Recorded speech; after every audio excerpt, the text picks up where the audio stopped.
Welcome back to ADHD Whiskey. My name is Matt, and today we're drinking a little something from Kentucky and a little something from Tennessee together in the same glass. Today we're drinking a Peyton Manning special. This is called Sweetens Cove, KENNESSEE, because they did a play on words and they put the two states together. Kentucky plus Tennessee equals Kennesee, which was probably better than their alternative, Tennessee. Sweetens Cove, KENNESSEE, Kentucky and Tennessee bourbon whiskeys, finished with toasted sugar maple wood. It's 55.35% alcohol by volume, 110.7 proof. America. Oh, it's a fat cork stopper. This looks like it could be used for a plug of some sort.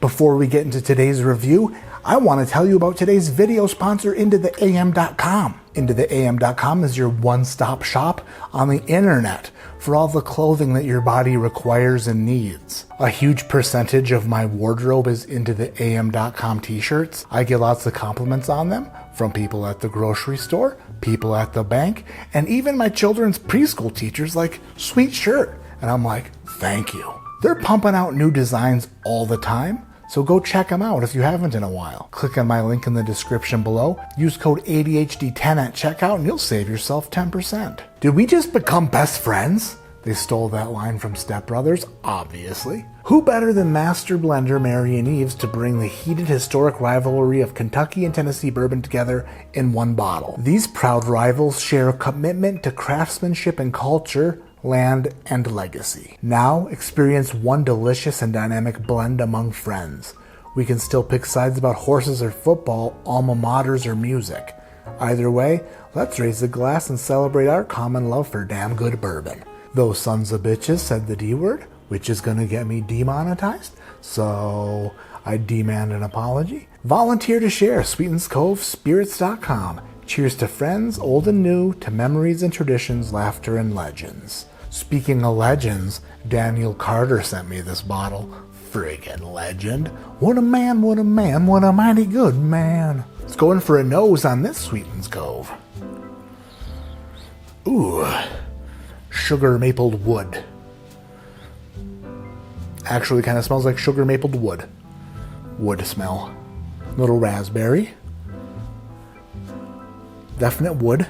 There's no age statement on this bottle, so I'm not sure how old the whiskey is inside of it, but it doesn't smell young, so that's a plus. I feel like the sugar mapled wood that they used to finish this, however they used it, that sugar mapled wood is really stuck to the whiskey here. It's a real sweet smelling bourbon. Overall, the nose is pleasant. I'm enjoying it. One last little SJ for this Sweetens Cove, and we're gonna put it where no light goes, into my stomach. Sweetens Cove, KENNESSEE, down the hatch.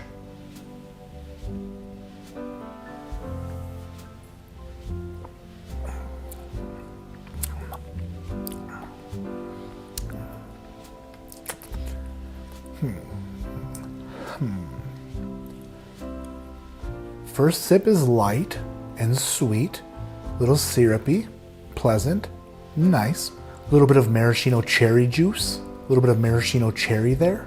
If you mixed maraschino cherry with syrup and dumped it over lumber, a 2x4 untreated lumber luge of maraschino cherry and syrup. Second sip.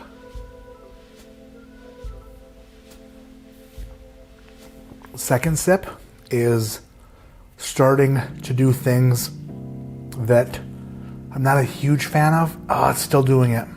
Okay, yeah. Wow, okay. What in the world? Stop that. Stop what you're doing to my mouth. Stop it. Son of a bitch. What in the heck? The initial taste, my first sip, was sweet, coated the mouth pretty well. Little syrupy, little oily, nice. Second sip was a little bit bigger sip, and that bigger sip kind of coated the mouth more.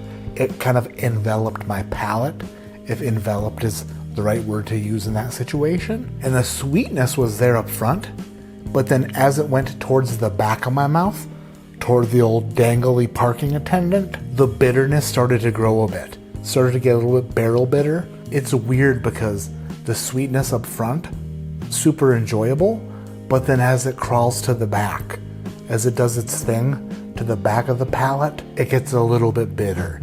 And by a little bit bitter, I mean it continuously gets more bitter, which is weird. The bitterness grows, kind of like a marriage, when one spouse finds out that the other spouse takes selfies with their dog, but not them. The bitterness just grows with every selfie.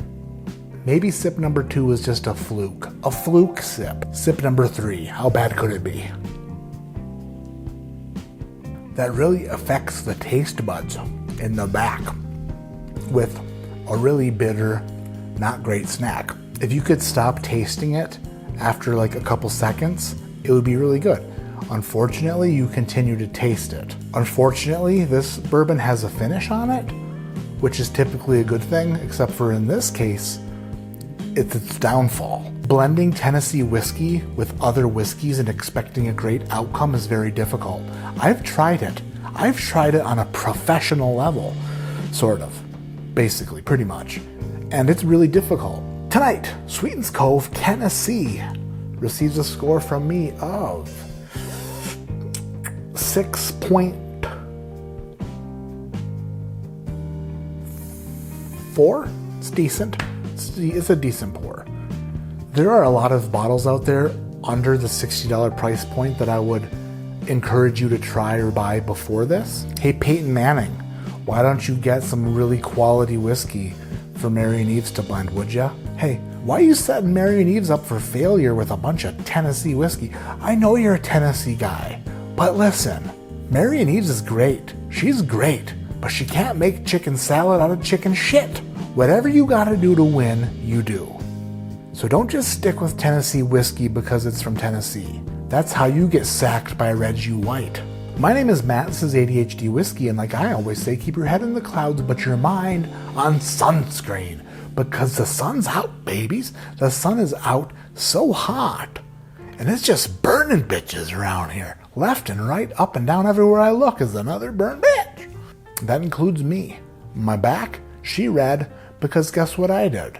Had my back pointing at the sun for a bit.